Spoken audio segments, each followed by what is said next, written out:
Welcome to Nayeli Tries, where we try new stuff. Today we're making Chocoflan. We start off by putting in 1 full can of evaporated milk and condensed milk into the blender. I know, I thought it was going to be in a mixer, but we're doing this in a blender. And you're going to end up cracking in 4 eggs. So this is the first time ever I'm making Chocoflan. And I did learn a couple things along the way that I'll be sharing with you. We're going to be adding 2 tablespoons of vanilla. I like the Mexican vanilla, and I did put a little splash more just because I know I like it. Then we're going to blend the mixture on medium speed until smooth.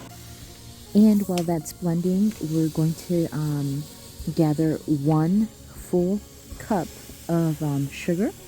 I use the cane sugar. You can use the white sugar, and we're going to drop it in a hot pan, or pot I mean, and we're going to stir it. I'm showing you the stages that your caramel is going to go through. Tip number 1, don't use a non-stick pot. I did that, and when I put it in the mold, it hardened immediately. It's much better if you use an aluminum pan. As you can see, I switched over to that pan. And you're just going to pour it into a bundt cake mold. And you're going to very carefully spread it around. The mold does get very hot. While that hardens, we're going to start off on our chocolate cake. Just pour the ingredients into the bowl per whatever the box says. Mine called for 1 cup of water, but I substituted it with milk.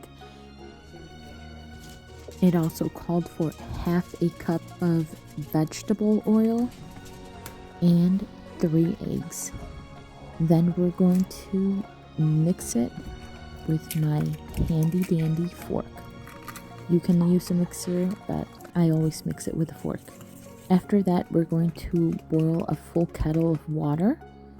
And while that's boiling, we're going to pour in the mixture into the bowl over the caramel. I used a strainer to make sure there's no clumps in there. It is crucial that you put the aluminum over very tightly, because if any water gets into the mixture, it will completely ruin your flan. Then we're going to set the pan we're going to use for the baño Maria in the oven. We're going to pour the boiling water about almost halfway up. A lot of the videos I saw said to set it at 350 for 45 minutes. But what I noticed is a lot of those ovens are convection ovens. Mine ended up having to be in the oven about 2 hours until I saw a golden crust around the edges, and I made sure that the flan was firm. Once your flan is firm and it's got those golden edges, you're going to pour over the cake batter, and then we're going to spray some vegetable oil on the aluminum we had already used to make sure the cake doesn't stick to the aluminum. And then we're going to put it into the oven again. I'm going to top off whatever water evaporated, and you're going to bake it for whatever amount of time and temperature your box says. For mine, for a bundt cake, it called for 350 for 45 minutes. Once that's done, carefully take off the aluminum and then use a toothpick to make sure it's fully cooked. Then you have to let it cool for 2 hours. At this point, it was 2:36 in the morning, so I just let it cool overnight. I woke up early and put it in the fridge. Make sure you have a big enough plate to flip over the Chocoflan. If you put it in the fridge, the caramel will be hardened, and it will be a little bit more difficult for it to drop. What ended up working for me was kind of shaking it up and down with the plate. Con el martillo de goma. Con el martillo de goma. Whoa. Damn.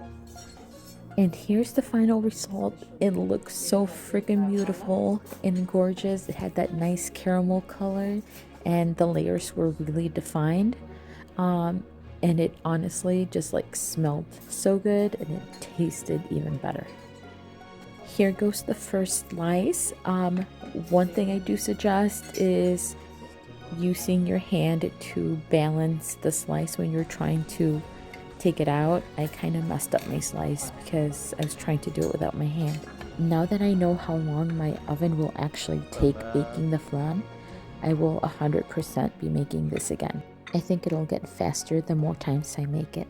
It honestly tasted so good, but here's my husband's opinion on it.